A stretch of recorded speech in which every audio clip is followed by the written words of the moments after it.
విలాసములైనను పోకిరి చేష్టలైనను లేకయు కలహమైనను మత్సరమైనను లేకయు పగటయందు నడుచుకున్నట్లు మర్యాదగా నడుచుకుందము. మెట్టుకు ప్రభైన యేసుక్రీస్తును ధరించుకుని వారై శరీరేచ్ఛలను నెరవేర్చుకున్నట్టుకు శరీరము విషయమే ఆలోచన చేసుకునుడి.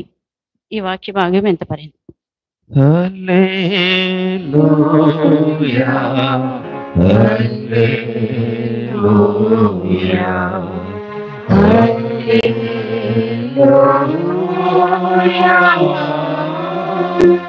స్వాత పాఠ్యభాగం చదివి వినిపించండి. ఓ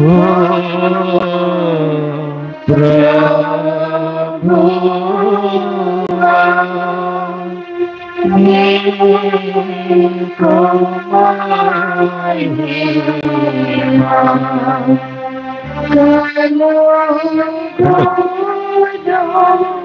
కలుగునుగాక.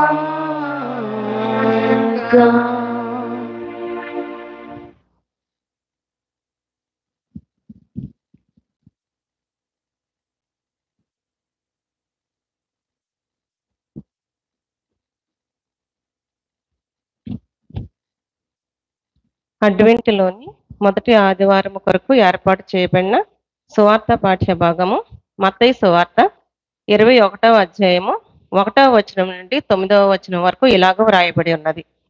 తరువాత యెరూషలేమునకు సమీపించి ఒలీవ చెట్ల కొండ దగ్గర ఉన్న బేత్పగేకు వచ్చినప్పుడు యేసు తన శిష్యులలో ఇద్దరిని చూచి, మీ ఎదుటనున్న గ్రామమునకు వెళ్ళుడి. వెళ్ళగానే కట్టబడి ఉన్న యొక్క గాడిదయు దానితోనున్న యొక్క గాడిద పిల్లయు మీకు కనబడును. వాటిని విప్పి నా యొద్దకు తోలుకుని రండి. ఎవడైనను మీతో ఏమైనను అనిన ఎడల అవి ప్రభువునకు కావలసి ఉన్నవని చెప్పవలెను. వెంటనే అతడు వాటిని తోలి పెట్టునని చెప్పి వారిని పంపెను. ప్రవక్త వలన చెప్పబడినది నెరవేరునట్లు ఇది జరిగెను. అదేమనగా, ఇదిగో నీ రాజు సాత్వికుడై గాడిదను భారవాహక పశువు పిల్ల అయిన చిన్న గాడిదను ఎక్కి నీ యొద్దకు వచ్చుచున్నాడని సియోను కుమారితో చెప్పుడి అనునది. శిష్యులు వెళ్ళి యేసు తమకు ఆజ్ఞాపించిన ప్రకారము చేసి ఆ గాడిదను దాని పిల్లను తోలుకొని వచ్చి వాటి మీద తమ బట్టలు వేయగా ఆయన బట్టల మీద కూర్చుండెను. జన సమూహములోనూ అనేకులు తమ బట్టలు దారి పొడుగున పరచిరి. కొందరు చెట్ల కొమ్మలు నరికి దారి పొడుగున పరచిరి. జన సమూహములలో ఆయనకు ముందు వెళ్ళుచుండిన వారును వెనుక వచ్చుచుండిన వారును, దావీదు కుమారునికి జయము, ప్రభువు పేరట వచ్చువాడు స్తుతింపబడును గాక, సర్వోన్నతమైన స్థలములలో జయము అని కేకలు వేయుచుండిరి. ఎంత పర్యంతం.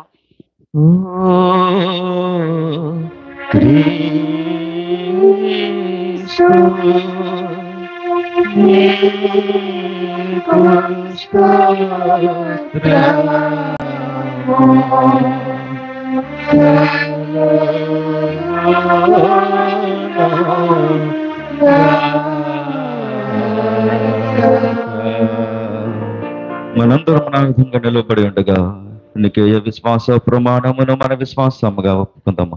నేను చెప్పిన తర్వాత నా వెనక అందరూ చెప్పండి. భూమి ఆకాశములను దృశ్యాదృశ్యమగు సమస్తమును సృజించిన సర్వశక్తి గల తండ్రియగు ఏకదేవుని నేను నమ్ముచున్నాను.